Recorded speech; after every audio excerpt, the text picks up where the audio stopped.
and it's hard to really enjoy life in a way, knowing what my family is going through, knowing what my country is going through. Well, in what's going on in Ukraine. The situation continues and you cannot keep the public attention on it forever. Can I ask you about what's happening back in the country? Yeah, okay. So do you have a family there? Yeah, I do. Yeah. And are they safe at the first? Not really. Well, they had to escape from the place where they lived in the eastern part of the country to the west. So now they're in the western part of the country. Yeah, my parents and my younger brother. Obviously, it's not a safe situation, but thank God, at least for now, they're okay, and hopefully the situation could improve very soon.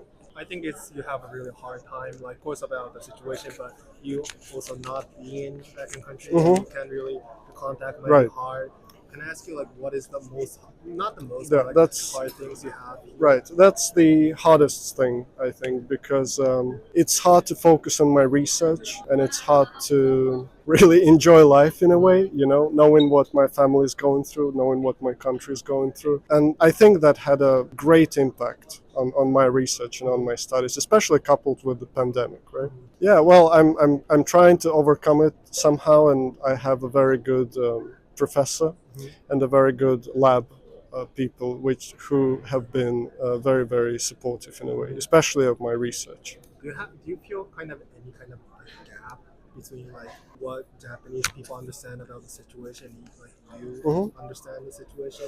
Because, like, I mean, at the first place, I mean, we have different nationalities, but I think you get, like, information from your family, but we only get it from the news. So is there any kind of gap you feel, or like? There's a gap, but it's pretty natural. For example, I don't know as much about what's going on in Japan as Japanese people. There's in Japan also a lot of political scandals recently, and natural disasters. A lot of families were affected also, right? Maybe I cannot sympathize with this as much as Japanese people do, but they naturally cannot sympathize with me. I think that's only natural. But of course there's a gap, especially because the public interest naturally wanes with time, and people getting less and less interested, right? Well, in what's going on in Ukraine. The situation continues and you cannot keep the public attention on it forever. Of course, I can see that in Japan people don't care as much anymore. But again, it has nothing to do with the Japanese people or anyone else. It's pretty natural. You're going to have an international conference.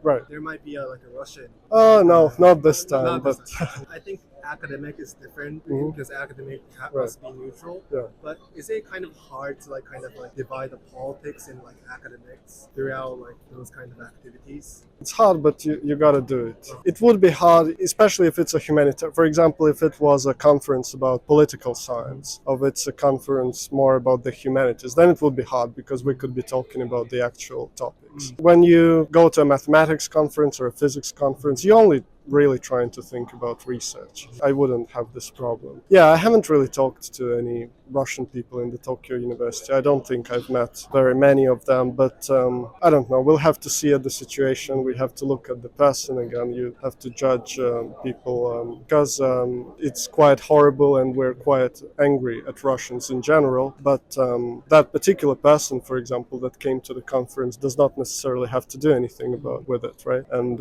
you still have to put yourself in the place of that person. I don't think in academic settings something would occur. I wouldn't want to have any Russian friends in general, but academically I wouldn't have a problem with a participant from Russia or something. That's really professional.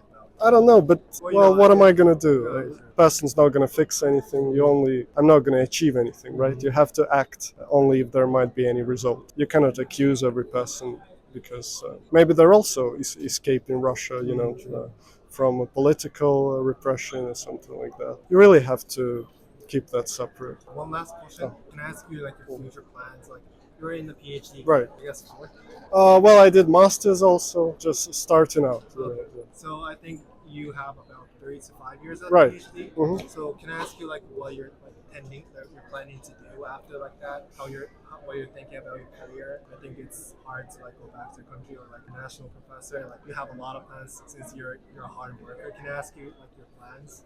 The first plans is to publish the papers and go to a lot of conferences, and then see what happens, see where my PhD thesis goes, whether it can pass the Shinsa. Just let's see what goes on. Maybe after the PhD I will have to do a postdoc. The academic jobs, they're very scarce. You can't really go into PhD thinking you're gonna get necessarily a professor's job. This is the plan for now. If I feel that my research is not good enough, maybe it's not taking me to the right place, maybe after the PhD I could go to the industry or somewhere like that, but I want to do research kind of at this point. Obviously, I can't go back to my country, but I would be very happy if there was a position in Japan or in Europe. But we'll see where it takes us. Well, you see, the next conference is next week. Maybe I can meet new people and maybe something's gonna happen.